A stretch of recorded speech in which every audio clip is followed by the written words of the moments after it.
Good morning बच्चों। आज हम जो है पॉलिटिकल साइंस का चैप्टर 2 स्टार्ट कर रहे हैं। हमारा चैप्टर फर्स्ट कंप्लीट हो चुका है। तो पॉलिटिकल साइंस का जो चैप्टर 2 है बच्चों, वो है आपका, उसका शीर्षक है, उसका नाम है दो ध्रुवीयता का अंत। दो ध्रुवीयता का अंत, जिसको अंग्रेजी में बोलते हैं end of bipolarity. End of bipolarity. इस चैप्टर में बेटा हम लोग बेसिकली देखेंगे कि किस तरीके से जो दुनिया दो खेमों में बट गई थी, एक ईस्टर्न ब्लॉक और एक वेस्टर्न ब्लॉक, यानी कि एक पूर्वी खेमा और एक पश्चिमी खेमा, उसका अंत कैसे होता है, किस तरीके से इसमें दो ध्रुवीयता का अंत होता है, वो हम इस चैप्टर के अंदर जानने वाले हैं। तो बच्चों शुरू करते हैं। थोड़ा सा मैं आपको एक आइडिया दे दूं। देखिए बच्चों, हमने देखा था कि 1945 से लेके 1990 के बीच में जो है, ये जो टाइम था ये कोल्ड वॉर का टाइम था। कोल्ड वॉर का टाइम था, शीत युद्ध का समय था ये। शीत युद्ध का हमने ये पहले चैप्टर में बहुत अच्छे से कवर किया है। तो इस कोल्ड वॉर के टाइम पे क्या था कि दो गुट आपस में भिड़े हुए थे, ठीक है। एक गुट, इधर वाला जो गुट था, इसको हम बोलते थे पश्चिमी खेमा, पश्चिमी खेमा, और इधर वाला जो ग्रुप था इसको हम बोलते थे पूर्वी खेमा। पूर्वी खेमा में आपका यूएसएसआर आता था, ठीक है, और पश्चिमी खेमा में आता था यूएसए और इसके सपोर्टर कंट्रीज, ठीक है। और यहाँ यूएसएसआर और इसके सपोर्टर कंट्रीज आते थे, ठीक है। तो ये वाला जो खेमा था ये पूर्वी खेमा था, इसको अंग्रेजी में बोलते हैं eastern block. Eastern block, east माने पूरब होता है तो ईस्टर्न ब्लॉक बोलते हैं, और इसको हम बोलते थे वेस्टर्न ब्लॉक। ये हमने बहुत अच्छे से कवर किया है चैप्टर फर्स्ट में। तो ये जो दो खेमे थे, दुनिया दो खेमों में बढ़ चुकी थी उस समय।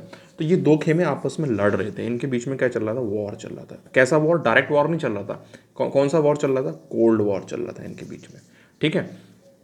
तो ये कोल्ड वॉर 1990 तक चला बच्चों, 1990 तक चला। 1990 के बाद जो है ये कोल्ड वॉर ख़त्म हो गया, ठीक है।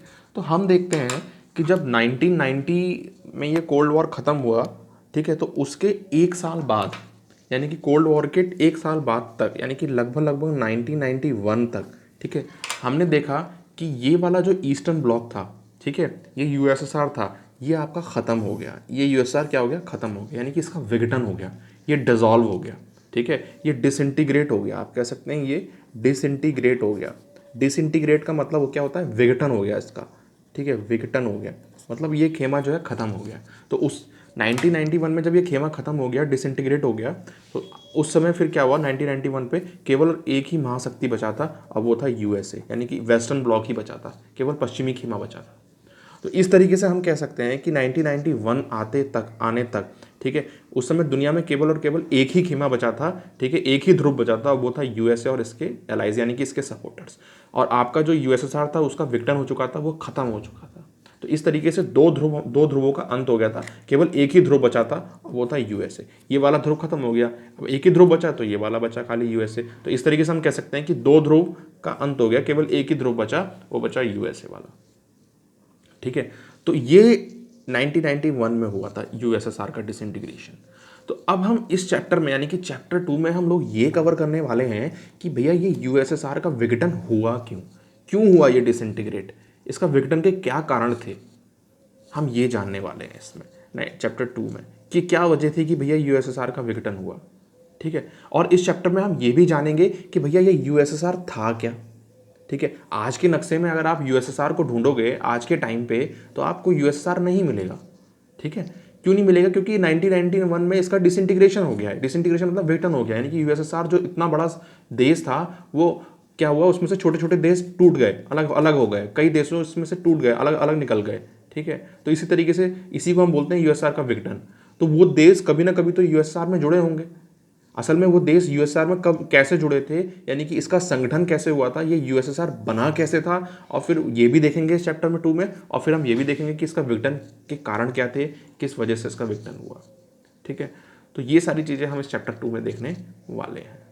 तो देरी किए हुए बिना हम लोग शुरू करते हैं स्टार्टिंग से। ठीक है, सबसे पहले हम देखते हैं कि यूएसएसआर था क्या, ये यूएसएसआर आपका बना क्यों, क्या वजह थी यूएसएसआर बनने की, क्या था यूएसएसआर, क्या प्रणाली थी ये, सोवियत संघ प्रणाली, इसको हम हिंदी में बोलते हैं सोवियत संघ, यूएसएसआर को हम क्या बोलते हैं, सोवियत संघ। तो सोवियत संघ था क्या, इसके बारे में जानते हैं, आइए। प्यारे बच्चों, ये चैप्टर बहुत इंटरेस्टिंग है, अगर आप बुक से पढ़ेंगे एनसीईआरटी की तो बहुत ही कॉम्प्लिकेटेड टाइप का है, आपको बोरियत आएगी आप, तो इसीलिए मैं कह रहा हूँ मैंने एक एक पॉइंट बहुत अच्छे से इसमें कवर किया हुआ है, तो आप पूरा कॉन्सेंट्रेशन के साथ यहाँ ध्यान देंगे तो आपको बहुत अच्छे से समझ में आने वाला है, ठीक है। लेकिन आप मेरे चैप्टर्स को, मेरे लेक्चर्स को बहुत अच्छे से देखिए, मिस मत कीजिए, ठीक है। तो शुरू करते हैं। प्यारे बच्चों, ये जो यूएसएसआर था हमारा, जिसको हम हिंदी में बोलते थे सोवियत संघ, सोवियत संघ,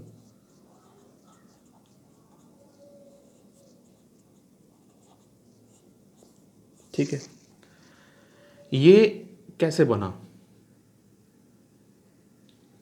कैसे बना, कब अस्तित्व में आया, ये इसका ये एग्जिस्टेंस, इसका अस्तित्व कब से शुरू होता है, अस्तित्व में कब आया,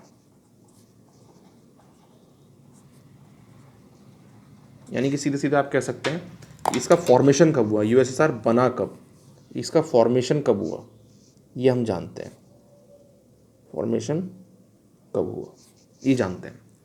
देखिए, इसको जानने के लिए हमें थोड़ा सा बैकग्राउंड में चलना पड़ेगा, ठीक है, हमें थोड़ा सा बैकग्राउंड जानना जरूरी है। अगर हम इस बैकग्राउंड को नहीं जानेंगे तो हम ये समझ नहीं सकते कि यूएसएसआर का पॉलिसी क्या थी, यूएसएसआर में किस तरीके की नीतियों को ये फॉलो करता था, ये हम समझ नहीं पाएंगे। थोड़ा सा हमें बैकग्राउंड जानना बहुत ज़रूरी है कि यूएसएसआर अस्तित्व में कब आया, इसका फॉर्मेशन कब हुआ, कैसे बना, इसको जानने के लिए हमें बैकग्राउंड जानना जरूरी है। और बैकग्राउंड किस चीज़ का जानना जरूरी है, 1917, ये समय जो है ना बच्चों, रूस के इतिहास में एक बहुत बड़ा समय है, इस डेट की बहुत वैल्यू है रूस में।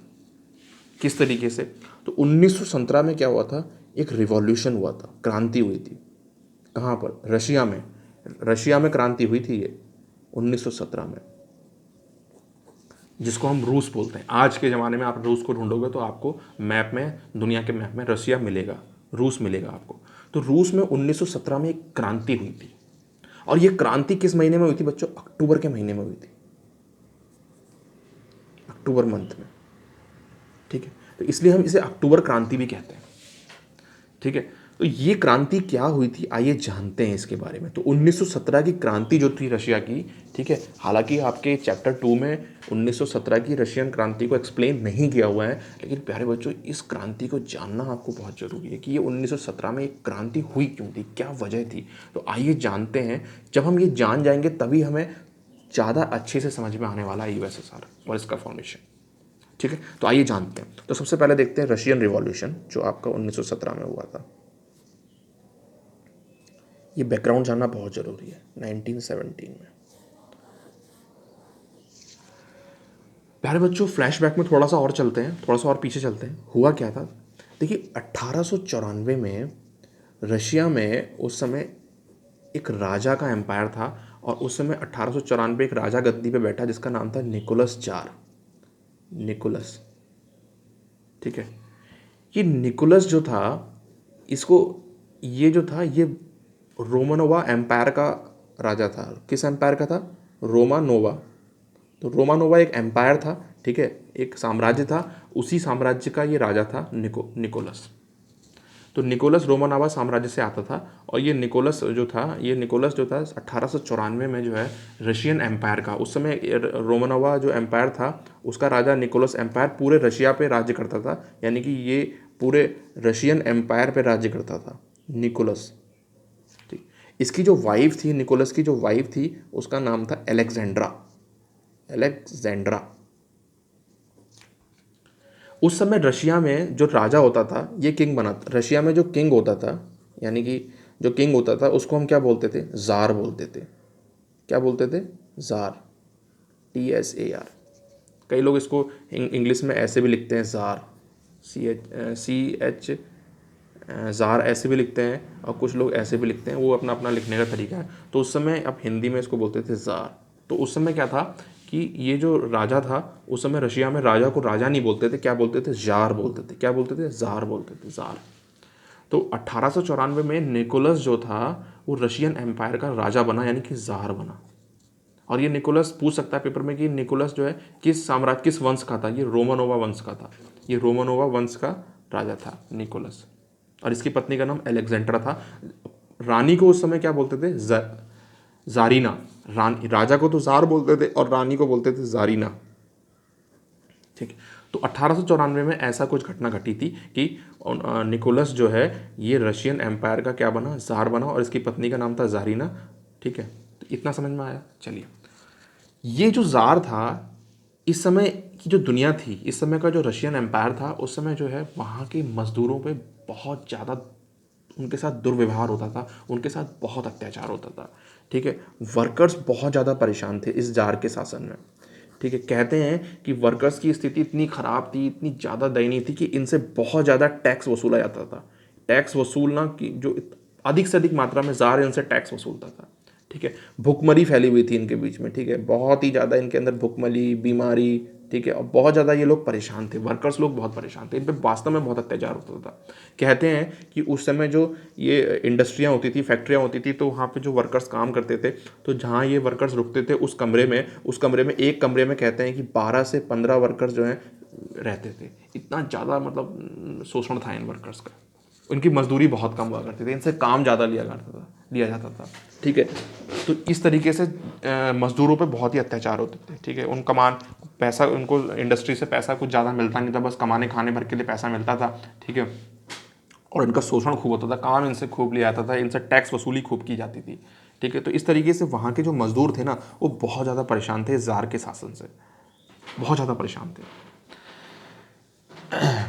हुआ क्या, ये ज़ार जो हैं बेसिकली इतने परेशान हो गए, यानी ये जो मज़दूर थे ये इतने परेशान हो गए कि इन्होंने आपस में निर्णय किया कि भाई हम चल के जो है राजा से बात करेंगे और अपने ज़ार के सामने अपनी परेशानी रखेंगे और ज़ार से कहेंगे कि भैया हमें थोड़ा सा हमारी पॉलिसी, मज़दूरों की पॉलिसियों को चेंज किया जाए, हमें रियायत दी जाए। ठीक है, हमारा टैक्स वसूली कम किया जाए। तो ये जो मज़दूर थे, ठीक, ये वर्कर जो थे, एक घटना बड़ी फेमस है, ये आपसे इतिहास में ये बहुत ही इंपॉर्टेंट घटना है। तो ये वर्कर्स थे, ये ज़ार के पास जा रहे थे, ज़ार के पास जा रहे थे।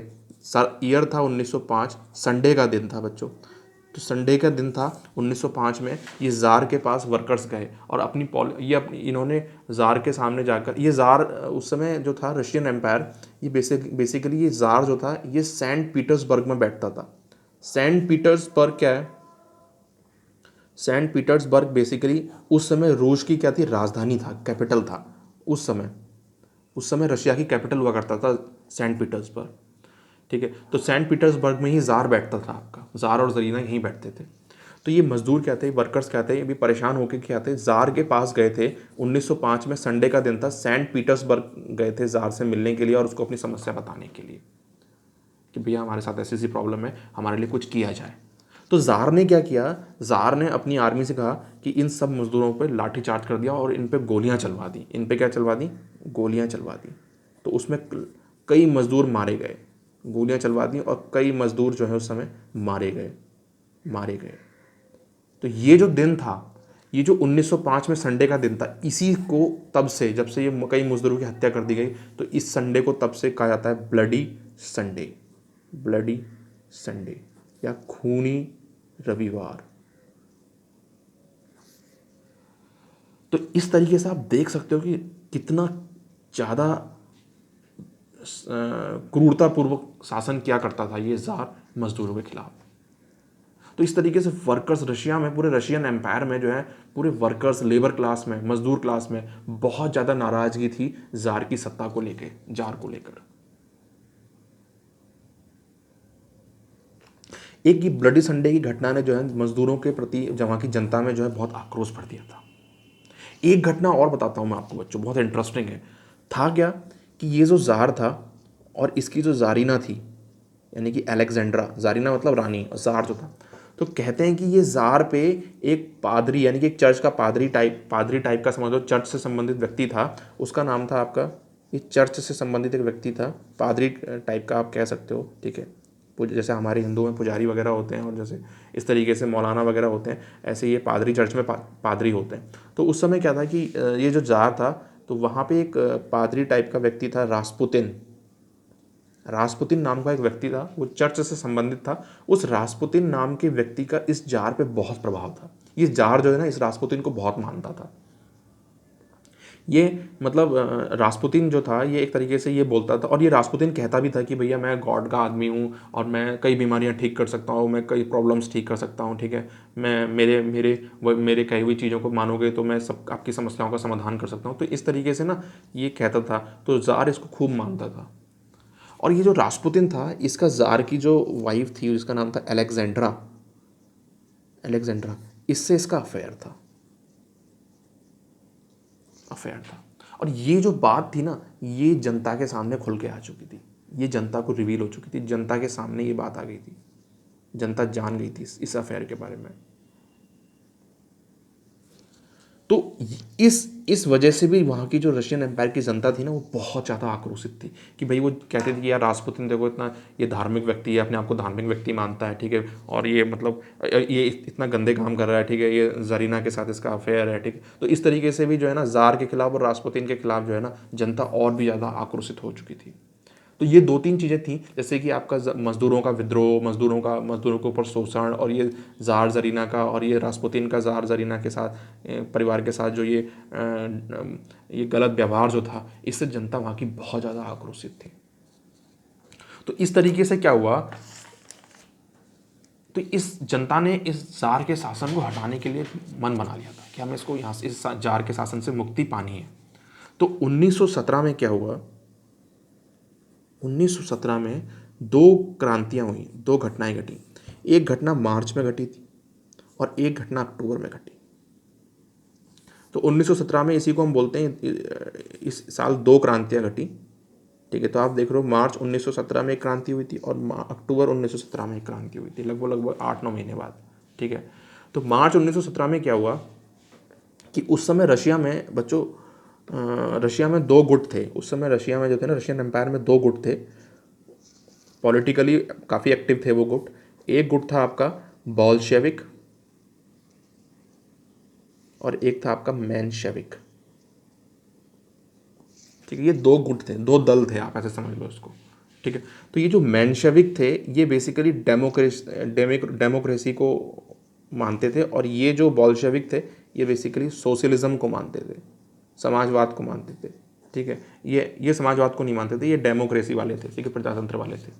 तो मेंशेविक्स ने क्या कहा, मेंशेविक ने जनता का समर्थन लिया, ठीक है, और ये बोला कि जनता से कि हम जो है जार के शासन को हटाइए और हम जो है यहाँ पर जो है एक प्रजातंत्र की स्थापना करेंगे, इलेक्शन कराएंगे, ठीक है, और इलेक्शन कराएंगे और जो भुखमरी फैली हुई है, ठीक है, और ये जो उस समय गरीबी फैली हुई है उससे मुक्ति दिलाएंगे जनता को। तो इसने क्या कर दिया, इस मेंशेविक्स के जो उस समय लीडर थे, ठीक है, केरेंस्की नाम था उनका, केरेंस्की, ठीक है, केरेंस्की के नेतृत्व में ये मेंशेविक्स ने क्या कर दिया, मार्च 1917 में क्रांति कर दी और इस जार का तख्ता पलट कर दिया, जार का तख्ता पलट कर दिया, तख्ता पलट कर दिया। कहते हैं करीब 50,000 से ऊपर वर्कर्स ने स्ट्राइक की थी इस समय, 50,000 वर्कर्स ने स्ट्राइक कर दी थी सेंट पीटर्सबर्ग में, और ज़ार का तख्ता पलट हो गया, ज़ार को सत्ता से हटा दिया। और ज़ार को सत्ता से हटाने के बाद ये केरेंस्की जो है यहाँ का क्या बन गया था, हेड बन गया था, ठीक है, यहाँ का वो हेड बन गया था, प्राइम मिनिस्टर बन गया था, पीएम बन गया था केरेंस्की, ठीक है।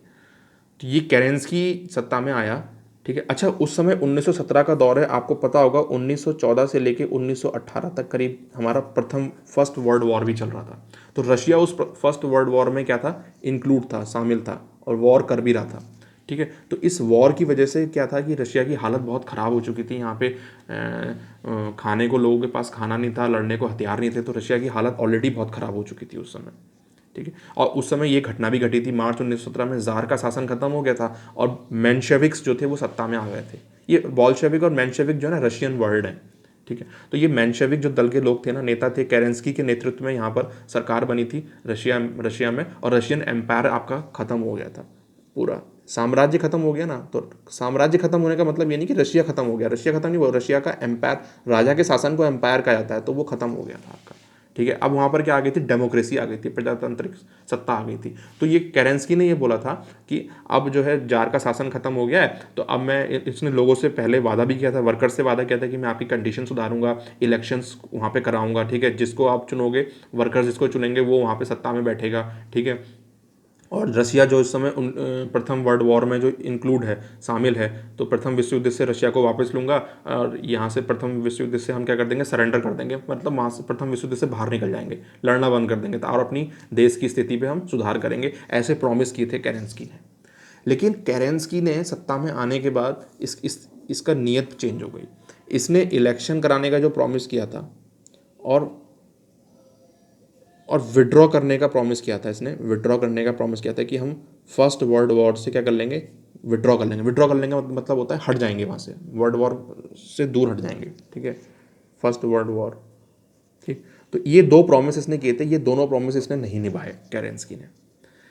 जब ये दोनों प्रॉमिस केरेंस्की ने नहीं निभाए, ठीक है, तो ये जो बॉल्शेविक्स थे, ठीक है, ये दूसरा दल की बात कर रहा हूँ मैं, बॉल्शेविक जो सोशलिज्म को मानते थे, बॉल्शेविक ने केरेंस्की से कहा, ठीक है, कि भैया ये दोनों रिफॉर्म्स जल्दी से जल्दी आप लाइए, इलेक्शन कराइए और फर्स्ट वर्ल्ड वॉर से जो है पीछे हटिए, क्योंकि ऑलरेडी देश की बहुत जनहानि हो चुकी है, आर्थिक हानि हो चुकी है, समाज बहुत ही गलत दिशा में जा रहा है, भुखमरी फैली हुई है, लोगों को खाने को पैसा नहीं है, ठीक है। तो आप जल्दी से प्रथम विश्व युद्ध से पीछे हटिए और इलेक्शन कराइए, ठीक है, ताकि जनता अपने द्वारा जो है नेता चुन के वहाँ बैठा सके। बॉल्शेविक ने बोला, किससे, मेनशेविक से, केरेंस्की से। लेकिन केरेंस्की ने नहीं माना। जब केरेंस्की ने नहीं माना तो ये बॉल्शेविक्स ने, बॉल्शेविक की उस समय एक आर्मी हुआ करती थी, बॉल्शेविक दल के लोगों की उस समय एक आर्मी होती थी, उसको हम बोलते थे रेड आर्मी। ये बॉल्शेविक दल के नेताओं की एक आर्मी होती थी अलग से, रेड आर्मी। तो बॉल्शेविक ने क्या किया, इस रेड आर्मी की मदद से, इस रेड आर्मी की मदद से, ठीक है, अक्टूबर 1917 में, अक्टूबर 1917 में बॉल्शेविक ने रेड आर्मी की मदद से, उस समय बॉल्शेविक का एक बहुत ही फेमस नेता होता था, आपको याद होगा, Vladimir Lenin, Vladimir Lenin. Lenin का समाजवाद आपने ये शब्द सुना भी होगा, ठीक है। तो ये बहुत ही बड़ा उस समय समाज सुधारक था और बॉल्शेविक दल का एक नेता भी था, सबसे बड़ा नेता था ये। तो बॉल्शेविक्स ने क्या किया, अपनी रेड आर्मी की मदद से और व्लादिमिर लेनिन के नेतृत्व में अक्टूबर 1918 में केरेंस्की की सत्ता का तख्ता पलट कर दिया, केरेंस्की को सत्ता से हटा दिया।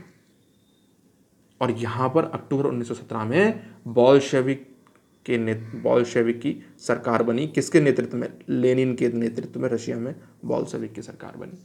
लेनिन, व्लादिमिर लेनिन यहाँ का क्या बना, हेड बना।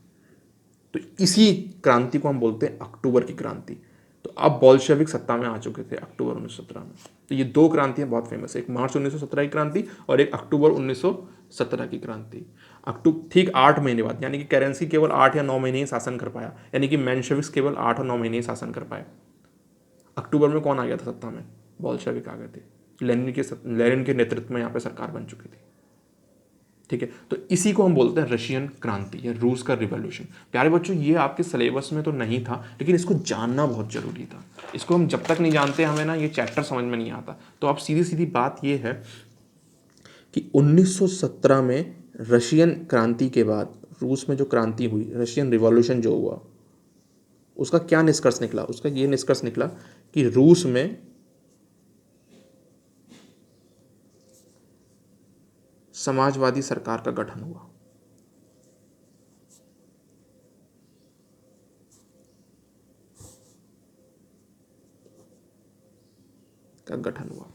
और पूंजीवादी सरकार का अंत हुआ।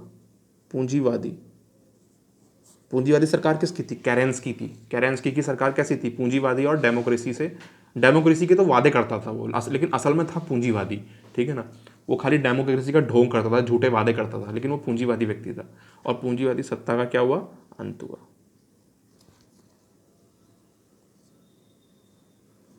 तो ये रूस की क्रांति थी, ठीक है।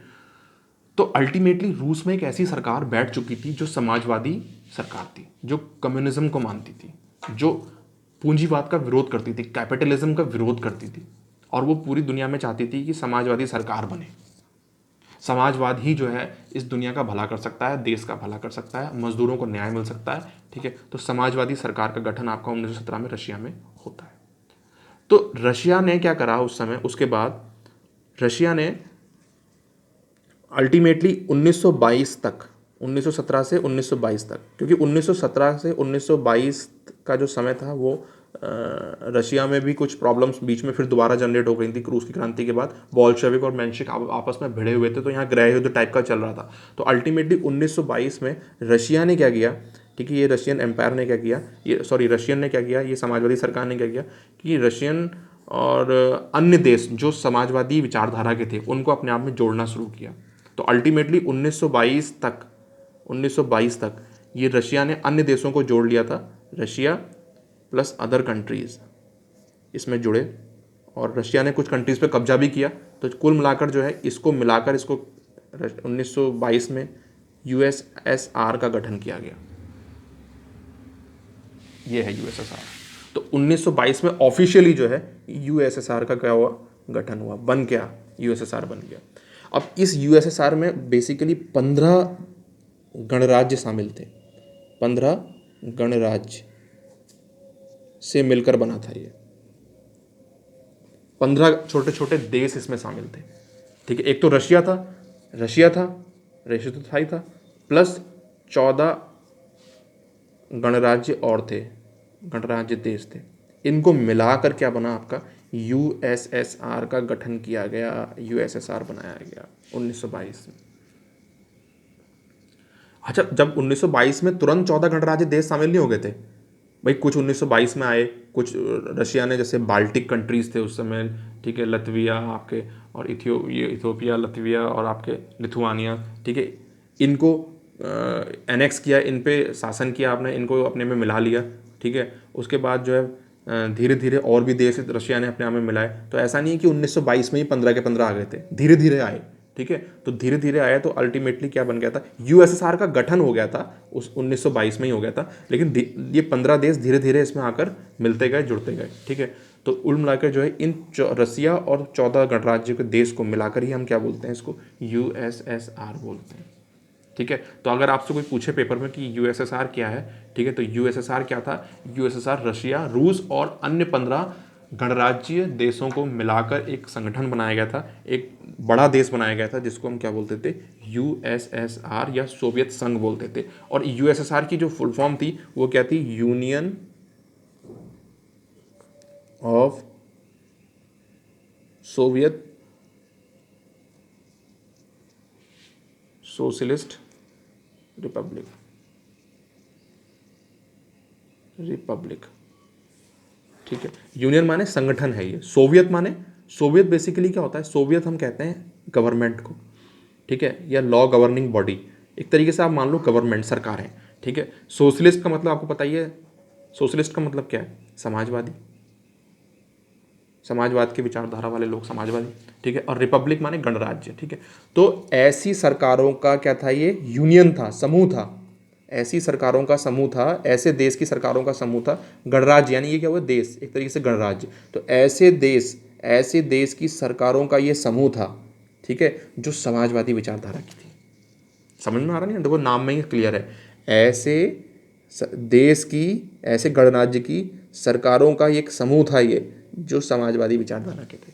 तो इसी को हम बोलते थे यूएसआर को, union of Soviet socialist Republic, ठीक है। तो रशिया और अन्य 14 देश भी इसमें शामिल थे, इसको मिलाकर ही हम क्या बोलते थे, इसको यूएसएसआर बोलते थे। तो अगर आपसे कोई पूछे यूएसएसआर में टोटल कितने देश शामिल थे, तो आप क्या बोलोगे, 15 देश शामिल थे, ठीक है, जिसमें एक रशिया भी था, वही रशिया जिसकी हमने क्रांति अभी अभी पढ़ी थी, रशियन एम्पायर की, ये भी इसमें शामिल। सबसे बड़ा इन 15 देशों में सबसे बड़ा रशिया ही था, और रशिया आज भी दुनिया का सबसे बड़ा देश है। अगर आप नक्शे में देखेंगे तो रशिया आज भी दुनिया का सबसे बड़ा देश है। तो रशिया और ये 14 छोटे छोटे देश मिलकर क्या बनाते थे, हमारा यूएसएसआर बनाते थे। मैं आपको मैप में दिखाना चाहता हूँ कि ये किस तरीके से था आपका यूएसएसआर। चलिए देखते हैं।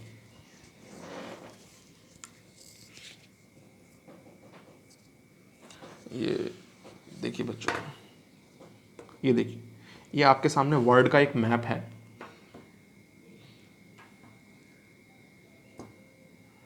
ये देखिए, अब ज़्यादा क्लियर होगा आपके सामने, ये वर्ल्ड का मैप है। तो आप देखेंगे कि इस वर्ल्ड के मैप में ये जो पीला वाला पोर्शन है, ठीक है, ये जो पीला वाला पोर्शन दिख रहा है, ये पीला वाला पोर्शन, ठीक, ये पीला वाला पोर्शन क्या है, रशिया है। आज भी ये एग्जिस्ट करता है, ये पीला वाला पोर्शन जो है ये आज भी एग्जिस्ट करता है, इसी को हम रूस बोलते हैं। तो आप देख रहे हो कितना बड़ा है रूस।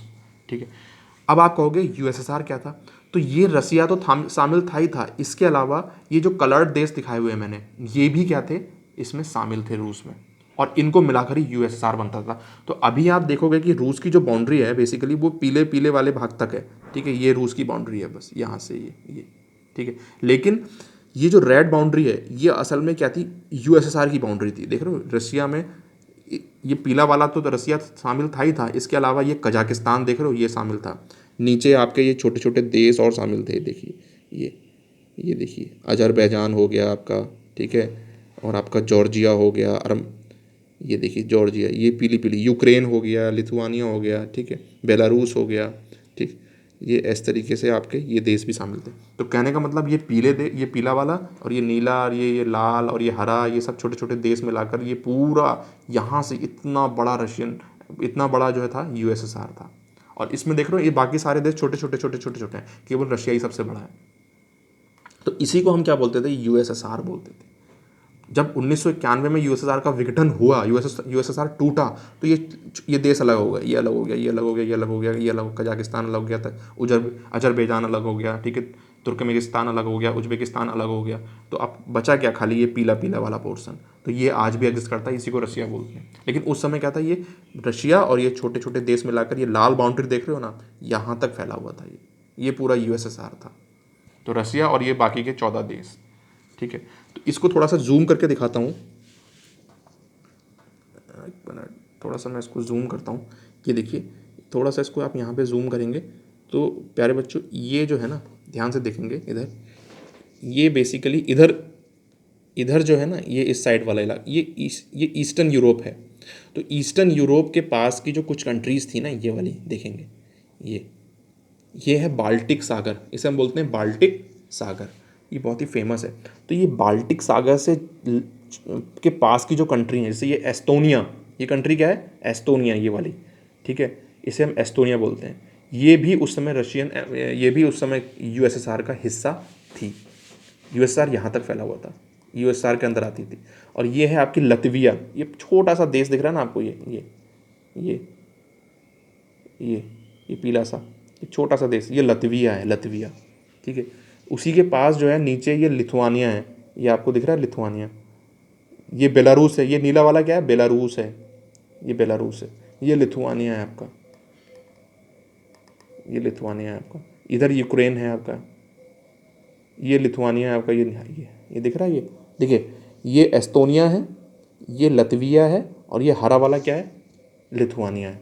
ठीक है, एस्टोनिया, लतविया और लिथुआनिया, ये 3 कंट्रीज़ को बोलते हैं बेटा बाल्टिक कंट्रीज़। क्या बोलते हैं, बाल्टिक कंट्रीज़। क्यों बोलते हैं, क्योंकि ये बाल्टिक सागर से इनकी सीमाएं मिलती हैं। देखो ना, ये लिथुआनिया, हरा वाला पोर्शन क्या है, लिथुआनिया, तो लिथुआनिया की सीमा भी बाल्टिक सागर से मिल रही है। ये क्या है, लतविया, पीला वाला, तो इस लतविया की भी जो है बाउंड्री क्या है, बाल्टिक सागर से मिल रही हैं। और ये क्या है आपका, एस्टोनिया, तो एस्टोनिया की भी जो है आपकी क्या है, सीमाएं जो है बाल्टिक सागर से मिलती हैं। तो पेपर में क्वेश्चन आता है बाल्टिक देशों से आप क्या समझते हैं, और बाल्टिक देश जो थे वो यूएसएसआर का हिस्सा थे कि नहीं थे, तो आप कहोगे यस, यूएसएसआर का हिस्सा थे। ठीक है, यूएसएसआर ने इनको ज़बरदस्ती अपने कब्जे में ले रखा था।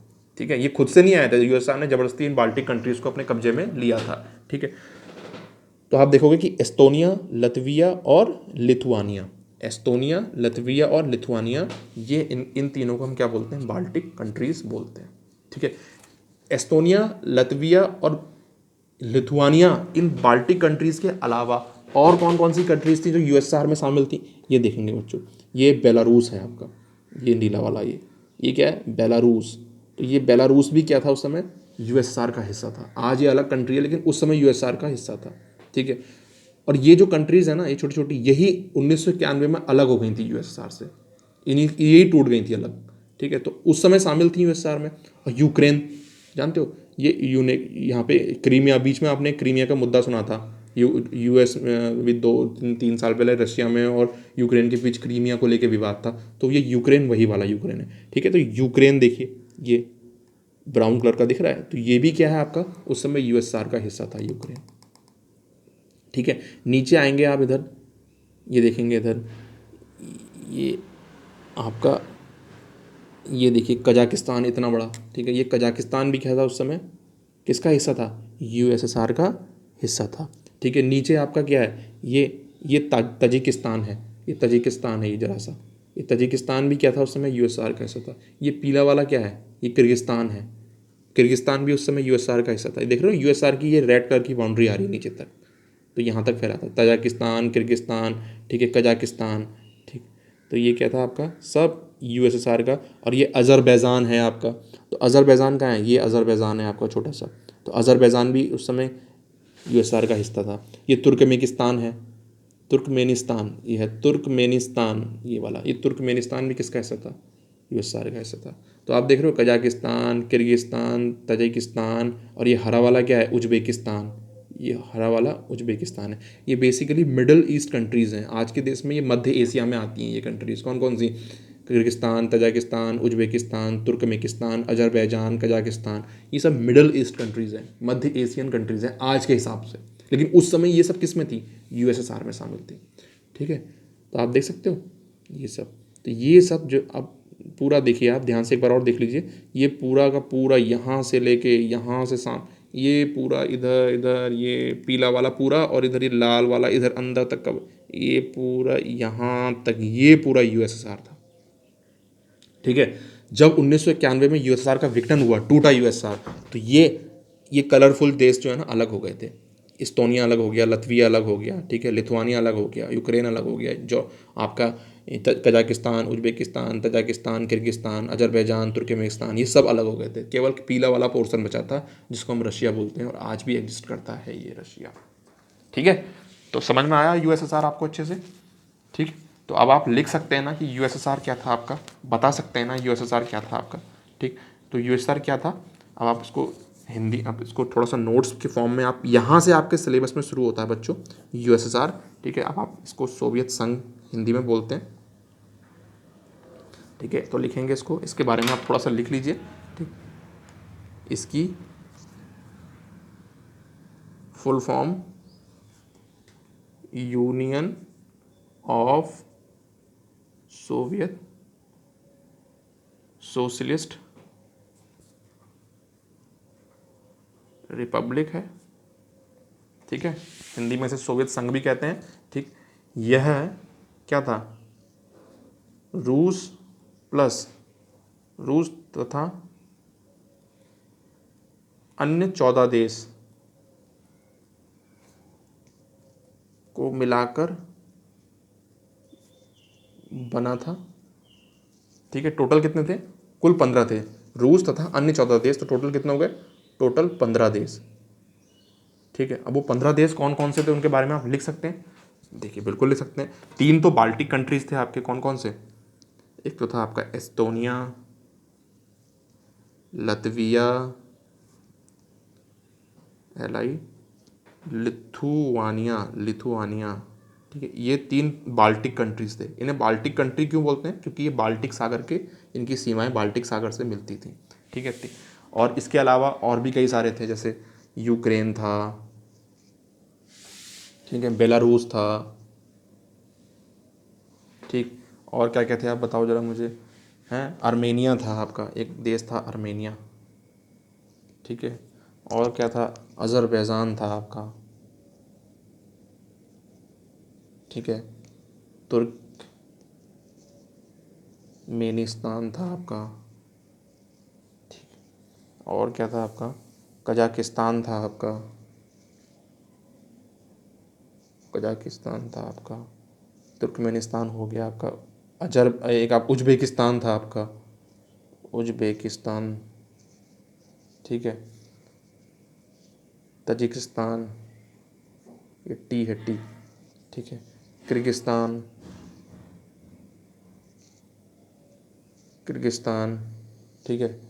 और ये सब थे आपके उज्बेकिस्तान, तजाकिस्तान, ये जो थे ना यहाँ से लेके ये सब आपके, ये अजरबैजान से लेके ये आपके मिडिल ईस्ट कंट्रीज़ थे। आज के ज़माने में एशिया का अगर मैप देखें ना, एशिया महाद्वीप का मैप, तो ये मध्य में आते हैं, तो इसलिए इनको मिडिल ईस्ट कंट्रीज़ भी बोलते हैं, ठीक है। मध्य एशियाई, मिडिल ईस्ट एशिया कंट्रीज़ बोलते हैं, मिडिल ईस्ट में थे, ठीक है। तो इस तरीके से जो ये सब कंट्रीज़ आते थे, ठीक है। तो 1 2 3 4 5 6 7 8 9 10 11 12, ठीक है। रशिया भी था एक, तो रशिया तो था ही, हम भूल ही गए, ठीक है। रशिया हो गया। तो इस तरीके से कुल मिला के ना ये टोटल, अभी एक आध में मिस कर रहा हूँ, तो टोटल मिला के ये 15 देश थे रशिया को मिलाकर। इसी को हम क्या बोलते थे, USSR कहते थे। तो ये बाल्टिक जरूर याद रखना, ठीक है। एस्टोनिया, लत्विया और लिथुवेनिया, ठीक है। ये बहुत इंपॉर्टेंट है, कई बार अलग से भी पूछ लेता है कि बाल्टिक देश क्या थे आपके, ठीक। तो अल्टीमेटली अब आपसे अगर कोई पूछे कि USSR क्या था, तो आप बता सकते हो कि सोवियत संघ जो था वो 15 गणराज्यों से, रूस और शेष 14, कुल 15 गणराज्यों से मिलकर बना था, जिसको हम USSR कहते थे, जिसको हम क्या बोलते थे, USSR कहते थे, ठीक है।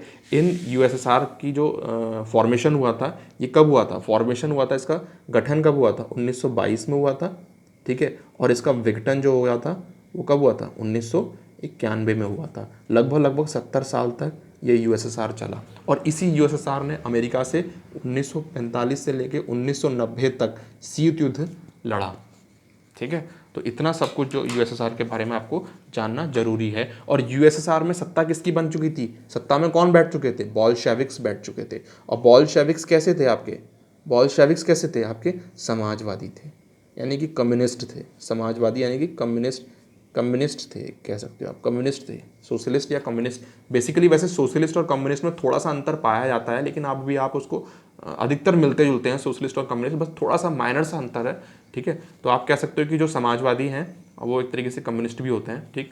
तो ये समाजवादी या कम्युनिस्ट थे, ये जो बॉल्शेविक्स थे ये कम्युनिस्ट थे, और USSR में कम्युनिस्टों का शासन हो चुका था। और USSR की विचारधारा कैसी हो गई थी, कम्युनिस्ट हो चुकी थी। और एंटी, यानी कि विरोध किसका करते थे, एंटी कैपिटलिस्ट हो चुके थे, एंटी कैपिटलिस्ट हो चुके थे, यानी कि पूंजीवाद का विरोध करने वाले बन चुके थे। तो कहने का मतलब क्या है कि USSR में एक ऐसी सत्ता काबिज हो चुकी है, ठीक है, जो समाजवादी है, पूंजीवाद का विरोध करती है, कम्युनिस्ट है, कम्युनिस्ट विचारधारा की है, और अपने जैसा ही अन्य देशों को बनाना चाहती है, समाजवादी विचारधारा के देशों को आपस में मिलाना चाहती है, ठीक है। और अपना एक्सपेंशन करना चाहती है, अपने आप को एक्सटेंड करना चाहती है, दुनिया भर के देशों में अपनी विचारधारा को फैलाना चाहती है। इसी अब 15 गणराज्यों से मिलकर ये आपका USSR बना था। तो कुल मिलाकर आज का हम लेक्चर यहीं ख़त्म करते हैं। आज हमने क्या पढ़ा, आज हमने ये पढ़ा कि USSR का फॉर्मेशन कैसे हुआ, ठीक है, फॉर्मेशन के पीछे बैकग्राउंड क्या था, और USSR कब बना, और इसमें कौन कौन से देश शामिल थे, बाल्टिक कंट्रीज़ क्या थे,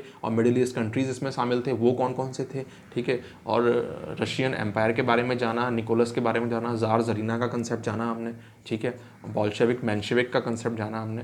तो इस तरीके से आज की क्लास में हमने केवल और केवल USSR का फॉर्मेशन देखा। अगली क्लास में हम यहीं से कंटिन्यू करेंगे। तब तक के लिए बाय बाय, टेक केयर।